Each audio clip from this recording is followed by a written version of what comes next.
మీ బంగారం తాకట్టులో ఉందా? నెల నెల వడ్డీ కట్టలేకపోతున్నారా? ఆచారి గోల్డ్ 9030022345.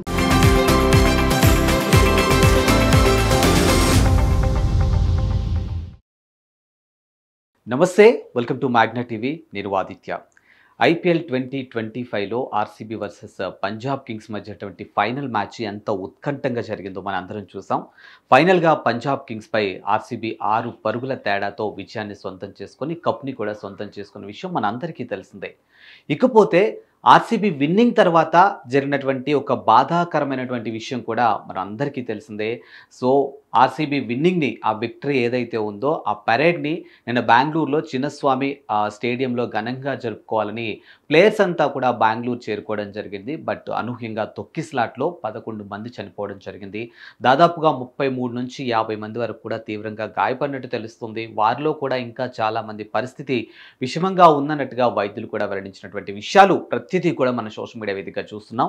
మరి దీనికి సంబంధించి డీటెయిల్స్ ఇంకాస్త డెప్త్గా చూసినట్లయితే ఆర్సీబీ విన్నింగ్ తర్వాత ప్లేయర్స్ అంతా కూడా ఒక స్పెషల్ ఫ్లైట్లో బెంగళూరుకి చేరుకోవడం జరిగింది. సో బెంగళూరు చేరుకున్న తర్వాత వాళ్ళకి కర్ణాటక ఉప ముఖ్యమంత్రి డీకే శివకుమార్ ఘన స్వాగతం పలికారు. వాళ్ళందరినీ కూడా అభినందించారు. ఎందుకంటే ఇది వాళ్ళకి ఏదో ఒక చిన్న విన్నింగ్ అయితే కాదు. ఎందుకంటే దాదాపుగా 18 సంవత్సరాల నుంచి ఎదురు చూస్తున్నటువంటి ఒక కళనే చెప్పొచ్చు. సో అలాంటి కళని సాకారం చేసుకున్నటువంటి ప్లేయర్స్ అంతా కూడా బెంగళూరు ప్రజలతోని, కర్ణాటక ప్రజలతోని ఈ విజయోత్సవాలు ఎంజాయ్ చేయాలి అన్నట్టుగా వాళ్ళు చిన్నస్వామి స్టేడియంకి విక్టరీ పరేడ్ కోసం అయితే అక్కడికి చేరుకోవడం జరిగింది. అక్కడ గవర్నర్ కూడా వాళ్ళకి కలవడం జరిగింది, ఘన స్వాగతం పలకడం జరిగింది. బట్ అప్పటికే ప్లేయర్స్ అందరినీ కూడా ఎయిర్పోర్ట్ నుంచి వాళ్ళ హోటల్ వరకు కూడా ర్యాలీగా తీసుకెళ్లాలని ప్రయత్నించినప్పటికీ కూడా క్రౌడ్ని చూసి ఏదైనా జరగచ్చు, ఏదైనా అయ్యే అవకాశాలు ఉన్నాయని భావించినటువంటి అధికారులు కూడా సో ఏదైతే వాళ్ళ ర్యాలీ ఉందో దాన్ని కాస్త క్లోజ్ చేయడం జరిగింది. అంటే దాన్ని అక్కడితో క్లోజ్ చేయడం జరిగింది.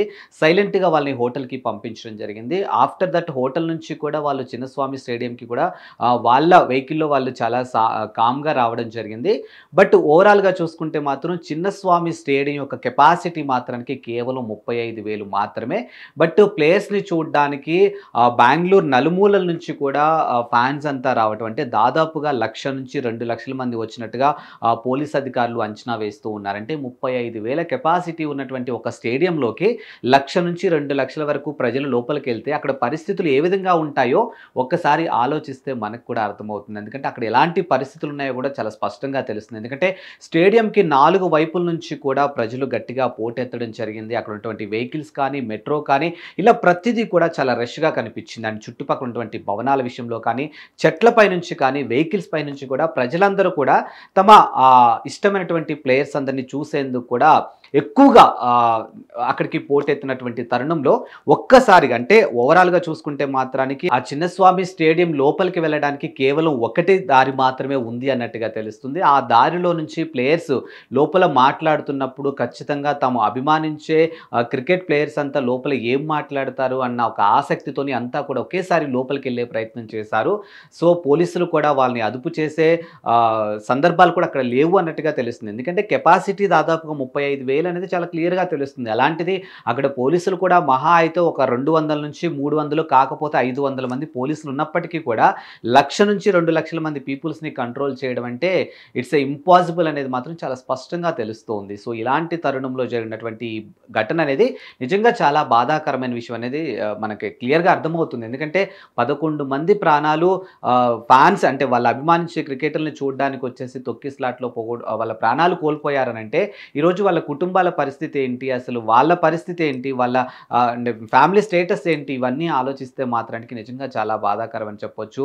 సో ఇమీడియట్గా విషయాన్ని తెలుసుకున్నటువంటి కర్ణాటక ప్రభుత్వం కూడా ఎవరైతే చనిపోయారో వాళ్ళందరికీ కూడా 10 లక్షల వరకు నష్టపరిహారాన్ని చెల్లిస్తామన్నట్టు అఫీషియల్గా అనౌన్స్ చేయడం జరిగింది. ఎవరైతే గాయపడినటువంటి వాళ్ళు ఉన్నారో వాళ్ళకు కూడా ప్రభుత్వం ఆదుకుంటుంది అండ్ వాళ్ళకి కావాల్సినటువంటి వైద్య సహాయం కూడా మేమే చేస్తాము అన్నట్టుగా కర్ణాటక సీఎం కూడా అనౌన్స్ చేయడం జరిగింది. మరోవైపు ఇదే అంశం పైన విరాట్ కోహ్లీ కూడా తన సోషల్ మీడియాలో రెస్పాండ్ అవ్వడం జరిగింది. మాటలు రావడం లేదు, షాక్ షాక్‌లో ఉన్నాను అన్నట్టుగా కూడా ఆయన పోస్ట్ చేయడం జరిగింది. At the same time RCB టీమ్‌కి సంబంధించినటువంటి వాళ్ళు కూడా అంటే దాని ఓనర్స్ కూడా వాళ్ళు కూడా రెస్పాండ్ అయ్యారు. సో, దాన్ని కూడా విరాట్ కోహ్లీ తన ఖాతాలో ట్యాగ్ చేస్తూ తను కూడా షేర్ చేయడం జరిగింది. సో, ఇలాంటి ఒక ఘటన జరగడం అనేది నిజంగా చాలా బాధాకరం. అండ్ 18 సంవత్సరాల తర్వాత ఇక్కడికి కప్ రావడం అనేది నిజంగా చాలా సంతోషించదగ్గ విషయం. బట్ ఆ సంతోషం అనేది ఎక్కువ సమయం నిలవలేదు. సో, దీనికి మేము చాలా బాధపడుతున్నాం. సో, చనిపోయినటువంటి కుటుంబ సభ్యులందరికీ కూడా మేము అంటే ప్రగాఢ సానుభూతి తెలియజేస్తున్నాము అన్నట్టుగా కూడా ఆర్‌సీబీ టీమ్‌కి సంబంధించిన వాళ్ళు కానీ, క్రికెట్ అసోసియేషన్‌కి సంబంధించిన వాళ్ళు కానీ వీళ్ళంతా కూడా అఫీషియల్‌గా రెస్పాండ్ అవ్వడం జరిగింది.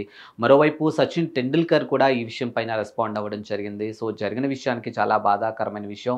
అండ్ చనిపోయినటువంటి వారి మనసుకు, ఆత్మకు శాంతి చేకూరాలి. అలాగే వారి కుటుంబ సభ్యులందరికీ ప్రగాఢ సానుభూతి అన్నట్టుగా ఆయన కూడా రెస్పాండ్ అవ్వడం జరిగింది. ఇదంతా ఒక ఎత్తైతే ఇప్పుడు ప్రతిపక్షం నుంచి కానీ, లేకపోతే ప్రజల నుంచి కానీ, కొంతమంది విశ్లేషకుల నుంచి కానీ మరికొన్ని ప్రశ్నలు కూడా వినిపిస్తూ ఉన్నాయి. ఎందుకంటే గతంలో తెలుగు రాష్ట్రాల్లో చూసుకుంటే 'పుష్ప 2' సమయంలో ఆర్టీసీ క్రాస్ రోడ్ దగ్గరటువంటి సంధ్యా థియేటర్ వద్ద జరిగినటువంటి తొక్కిసలాటలో భాగంగా ఆ రోజు ప్రత్యక్షంగాను, పరోక్షంగాను అల్లు అర్జున్‌కి సంబంధం ఉన్నా, లేకపోయినా కూడా అల్లు అర్జున్‌ని అరెస్ట్ చేశారు కదా! మరి ఇప్పుడు ఎవరిని అరెస్ట్ చేస్తారు అనే ప్రశ్నలు కూడా ఇప్పుడు సోషల్ మీడియా వేదికగా స్టార్ట్ అయ్యాయన్నమాట. అంటే మరి ఇప్పుడు ప్లేయర్స్‌ని అరెస్ట్ చేస్తారా? లేకపోతే ఆర్‌సీబీ వాళ్ళు దీనికి సమాధానం చెప్పాలా? లేకపోతే అక్కడ ఉన్నటువంటి పోలీస్ వ్యవస్థ సమాధానం చెప్పాలా? లేకపోతే ఓవరాల్‌గా కర్ణాటక ప్రభుత్వం సమాధానం చెప్పాలా? ఎవరు సమాధానం చెప్తారు? అసలు 35,000 కెపాసిటీ ఉన్నటువంటి ఒక స్టేడియంలో అంటే దాదాపుగా 18 ఏళ్ల తర్వాత ఆర్‌సీబీ కప్ విజయాన్ని సొంతం చేసుకుందని ఆర్‌సీబీ ప్లేయర్స్ అంతా కూడా ఈరోజు బెంగుళూరుకి చేరుకుంటున్నారు. చిన్నస్వామి స్టేడియంకి వస్తున్నారు అనే విషయం మీ అందరికీ తెలిసినప్పుడు కేవలం 35,000 మాత్రమే ఎలా వస్తారు? ఎందుకంటే కర్ణాటక ప్రజల యొక్క ఒక విజయం కాబట్టి డెఫినెట్‌గా భారీగా తరలివచ్చే అవకాశం ఉందని మీకు తెలిసినప్పుడు ఇంత చిన్న కెపాసిటీలో ఎలా మీరు అరేంజ్ చేస్తారు అనే ప్రశ్నలు కూడా వినిపిస్తూ ఉన్నాయి. ఇప్పుడు దీనికి సమాధానం ఎవరు చెప్పాలి అనే ప్రశ్నలు కూడా వినిపిస్తున్నాయి. బట్ ఓవరాల్‌గా చూసుకుంటే మాత్రం జరిగిన ఘటన మాత్రం నిజంగా చాలా బాధాకరం. ఎందుకంటే 11 మంది ప్రాణాలు అనంటే అది చెప్పడానికి కూడా మనసు తరుక్కుపోయేటువంటి పరిస్థితులు మనకి ఇక్కడ కనిపిస్తూ ఉన్నాయి. కాబట్టి మరి దీనిపైన అటు ఆర్‌సీబీ టీమ్ కానీ, లేకపోతే ప్లేయర్స్ కానీ, పోలీస్ వ్యవస్థ కానీ, లేకపోతే కర్ణాటక ప్రభుత్వం కానీ ఎవరు దీనికి సమాధానం చెప్తారు అనే ప్రశ్నలు మాత్రం చాలా బలంగా వినిపిస్తున్నాయి.